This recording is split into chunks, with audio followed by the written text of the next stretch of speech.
नमस्कार, जय हिंद सर्व विद्यार्थी मित्रांचं स्वागत आहे आपल्याच Tikkar Marathi SSC and railway exam या YouTube चॅनलवर. मी नीता गुले पानसरे तुमचं पुन्हा एकदा मनःपूर्वक स्वागत करते. आजचा व्हिडिओ अत्यंत महत्त्वाचा व्हिडिओ असणार आहे आपल्या त्या सगळ्या विद्यार्थ्यांसाठी जे ग्रुप डी ची खूप वाट बघत होते आतुरतेने, की ग्रुप डीचा रिझल्ट कधी लागणार आहे. पहिले तर आपण खूप एक्झामची वाट बघितली, एक्झाम झाल्यानंतर रिझल्टची पण आपण खूपच वाट बघितलेली आहे आणि आता फायनली आपल्याकडे स्कोर कार्ड आलेला आहे, कट ऑफ आलेला आहे. कोणत्या झोनमध्ये कोणत्या कॅटेगरीचा हायेस्ट कट ऑफ काय, लोएस्ट कट ऑफ काय आहे, एव्हरेज काय आहे, सगळं आपल्याला कळलेलं आहे. तर आजच्या व्हिडिओमध्ये आपण ह्या सगळ्यांवरती डिस्कशन करणार आहोत आणि त्या सगळ्या विद्यार्थ्यांकडे तुम्हाला या व्हिडिओला शेअर करायचंय, जे विद्यार्थ्यांना कट ऑफ जाणून घ्यायचा आहे आणि जाणून घ्यायचं आहे, की कोणत्या झोनमध्ये कोणत्या कॅटेगरीला काय कट ऑफ होतं आणि काय मार्क्स आहे. नॉर्मलायझेशन कसं झालंय, काय झालंय यावर सुद्धा आपण बोलणार आहोत. ठीक आहे. तर पटकन सगळ्यांनी व्हिडिओला लाईक करून घ्यायचंय आणि व्हिडिओच्या लिंकला सगळ्यांकडे शेअर करून घ्यायचं आहे. ठीक आहे. तर सगळ्यात आधी आपण हे जाणून घेऊया की झोन वाईज सिलेक्टेड कॅन्डिडेट किती. तुम्हा सगळ्यांना माहिती आहे की 1 करोड पेक्षा जास्त मुलांनी फॉर्म भरले होते ग्रुप डी साठी. Group D 2024. ठीक आहे. 2025 ची वॅकन्सी आली. त्याचे अजूनपर्यंत एक्झाम झालेले नाहीये. ठीक आहे. तुम्ही फॉर्म फिल केले. आता 2026 ची सुद्धा वॅकन्सी येणार आहे. आपलं अर्ध वर्ष तर असंच निघून गेलेलं आहे 2026 चं. पण 2024 ची कोर्ट केसमुळे ही जी तुमची एक्झाम होती ही खूप लांबणीवर गेलेली होती आणि फायनली ती एक्झाम होऊन त्याचा रिझल्ट सुद्धा आपल्याकडे आलेला आहे. ठीक आहे. तर सगळ्यात आधी आपण आपल्या ह्या व्हिडिओमध्ये जाणून घेणार आहोत की कुठल्या झोनमध्ये किती कॅन्डिडेट सिलेक्ट झालेले आहे. एव्हरेज असं बघायला गेलं तर बघा पूर्ण 1 करोड पेक्षा जास्त लोकांनी फॉर्म फिल केले होते आणि 60 ते 65 लाख स्टुडंट जे होते, जे मुलं होते, विद्यार्थी होते त्यांनी एक्झाम दिलेली आहे. तर ह्याच्यापैकी फक्त 65,000 65,000 एवढेच जे काही स्टुडंट होते ते सिलेक्ट झालेले आहे. म्हणजे विचार करा की किती मोठा आकडा होता आणि सिलेक्शन किती जणांचं झालेलं आहे. ठीक आहे. तर चला सगळ्यात आधी आपण हे जाणून घेऊया झोन वाईज सिकंदराबाद. ठीक आहे. Selected candidates. ठीक आहे. सिलेक्टेड कॅन्डिडेट जाणून घेणार आहोत. व्यवस्थित फक्त लक्ष द्यायचं आहे. ठीक आहे. आता बघूया इकडे सिकंदराबाद जे आहे त्याच्यामध्ये 2,789 कॅन्डिडेट सिलेक्ट झाले. त्याच्यानंतर पटनामध्ये 2,027, कोलकात्यामध्ये 2,931, मुंबई झोन. ठीक आहे. इम्पॉर्टंट झोन आहे आपल्यासाठी कारण 2024 मध्ये मुंबई झोनमध्ये खूप जास्त वॅकन्सी झाल्या होत्या आणि त्यावेळी सुद्धा मी तुम्हाला समजवलं होतं की वॅकन्सी जर तुमच्या कॅटेगरीला असेल तरच तुम्ही फॉर्म फिल करा. आठवतंय की नाही आपण झोन बघितले होते, किती झोन मुंबई रेल्वेमध्ये येतात. ठीक आहे. हे आपण बघितले होते, किती रेल्वे स्टेशन त्यामध्ये येतात हे देखील आपण बघितलेलं आहे.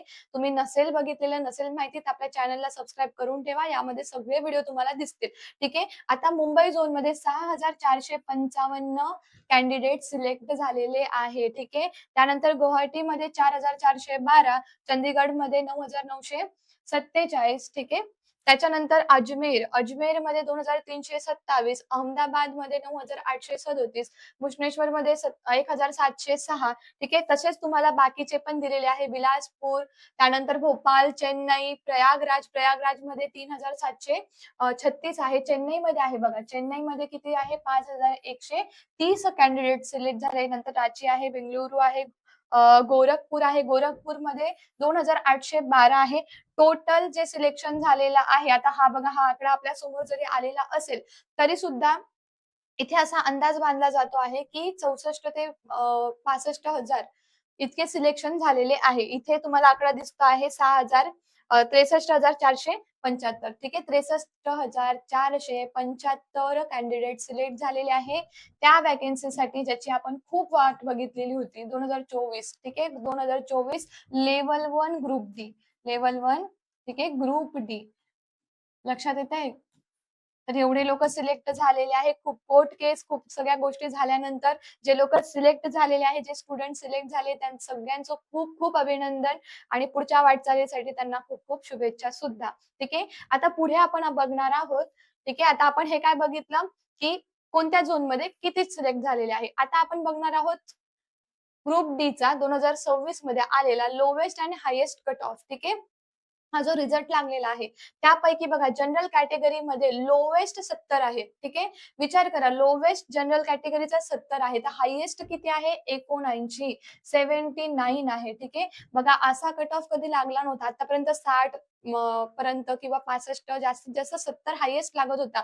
70 जो आहे ना तो हायेस्टला लागत होता कट ऑफ बट आता असं झालंय आणि याचं कारण असं पण सांगितलं जात आहे की मॅडम पेपर इझी होता. ठीक आहे. किंवा जे नॉर्मलायझेशन झालं, आता काही विद्यार्थ्यांचं तुम्ही बघितलं असेल, की नॉर्मलायझेशनमध्ये काय केलं गेलेलं आहे, काही विद्यार्थ्यांना खूप जास्त मार्क्स दिलेले आहेत. जसं की एक कॅन्डिडेट आहे जो एस-टीचा आहे आणि त्याला नॉर्मलायझेशनमध्ये आता त्याचा जो कट ऑफ लागतो बघा, एस-टीचा जो कट ऑफ आहे तो बघा 58च आहे. बरोबर की नाही? आता नॉर्मलायझेशनमध्ये त्याचे मार्क्स एवढे वाढले गेले, की त्याला मार्क्स किती मिळाले? 75 मिळालेले. ठीक आहे. नॉर्मलायझेशन होऊन त्याचे मार्क्स 75 झाले. म्हणजे काय झाला हा हायेस्टच्या पण वरती गेला. हायेस्टच्या पण वरती गेलेला असून सुद्धा जे काही येतं ना पास वगैरे येतं किंवा तुमचे शीट असतात तिथे. ठीक आहे. तुम्हाला पूर्ण दिलेलं आहे. तुमचं जो काही रोल नंबर आहे तो तुम्हाला चेक करायचा. त्या रोल नंबरमध्ये त्या विद्यार्थ्याचं नावच नाहीये किंवा त्याचं पूर्ण तिथे रोल नंबर त्याचा दिलेलाच नाही, की तो सिलेक्ट झालेला आहे. असे पण काही-काही कॅन्डिडेट आहेत. तर थोडंसं अजून वाट बघा. थोडं अपडेट होऊन आणखीन येण्याची शक्यता आहे. ठीक आहे. नॉर्मलायझेशनमध्ये मार्क्स वाढवले पण गेलेले आहेत आणि काही जणांचे खूप मार्क्स कमी पण झालेले आहे. असं सुद्धा झालेलं आहे. तुम्ही पण एकदा व्यवस्थित चेक करून घ्यायचं आहे. आपला स्कोर कार्ड व्यवस्थित बघायचा आहे. ओके. तर हा मुंबई झोनचा कट ऑफ आहे असं समजा तुम्ही. मुंबई झोन. मुंबईला सगळ्यात जास्त कट ऑफ लागलेला आहे जनरल कॅटेगरीमध्ये. किती आहे हायेस्ट 79. एव्हरेज त्याचा किती आहे 75 आहे. ठीक आहे. एस-सीचा लोवेस्ट 58 आहे, हायेस्ट 73 आहे आणि एव्हरेज आहे 67. तेच जर एस-टीचा विचार केला जसं मी तुम्हाला म्हटलं, की 58 लोवेस्ट आहे, खूप कमी लागलेला आहे आणि हायेस्ट 73 आहे. तरी सुद्धा हायेस्ट त्यांचा 70च्या वरतीच गेलेला आहे बघा तुम्ही. हायेस्ट जो कट ऑफ आहे ना, तो कोणत्याच कॅटेगरीमध्ये 70च्या आतमध्ये नाही, तो वरतीच गेलेला आहे. एव्हरेज त्याचा 63 आहे. ठीक आहे. त्यानंतर ओबीसी बघा 64 त्याचा काय आहे लोवेस्ट कट ऑफ आहे. हायेस्ट त्याचा 77 आहे आणि एव्हरेजमध्ये 73 आहे. ईडब्ल्यूएसचा लोवेस्ट आहे 60 तर हायेस्ट आहे 75.07329 ठीक आहे आणि एव्हरेजमध्ये 68.49 आहे. तर हे तुमचे lowest and highest cut off आहे, एव्हरेज कट ऑफ आहे. बरोबर? समजलं आहे. त्यानंतर जाणून घेऊया आपण पूर्ण झोन वाईज कट ऑफ. ठीक आहे. झोन वाईज तुमच्या कॅटेगरी वाईज कट ऑफ जाणून घेणार आहोत.